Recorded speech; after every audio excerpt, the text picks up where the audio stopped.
Zašto su strana izdanja na engleskom paprema? Nije maliciozno pitanje niti trolujem, baš me zanima kakve su Laguni kao našem najvećem prodajnom lancu opcije da obezbedi povoljnije cene.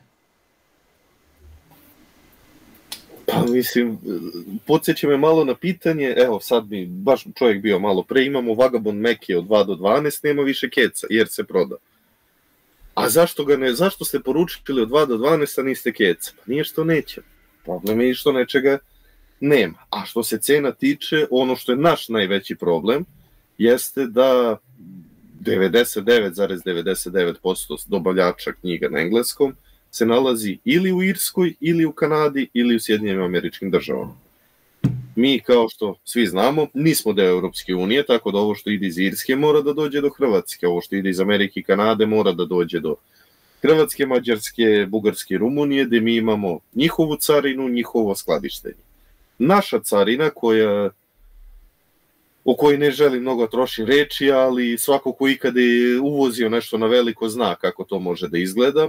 Naša carina koja ume da zadržava stvari, koja ume da ne pusti nešto, jer eto, svi ti troškovi da pola sveta to pređe, naš PDV jedan i drugi, i prosto ja se slažem da je to, ne bih rekao da smo papreni, ali bih rekao da je mnogo para.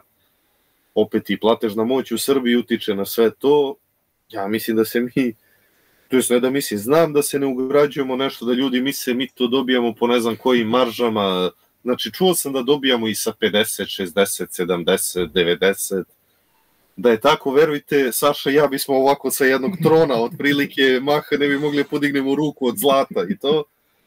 Nije tako, nažalost. Trudimo se da puna cena, eto tako je jeste, imamo festivale, imamo na sajtu uvek i premium nalog i sve, i popustne količinu.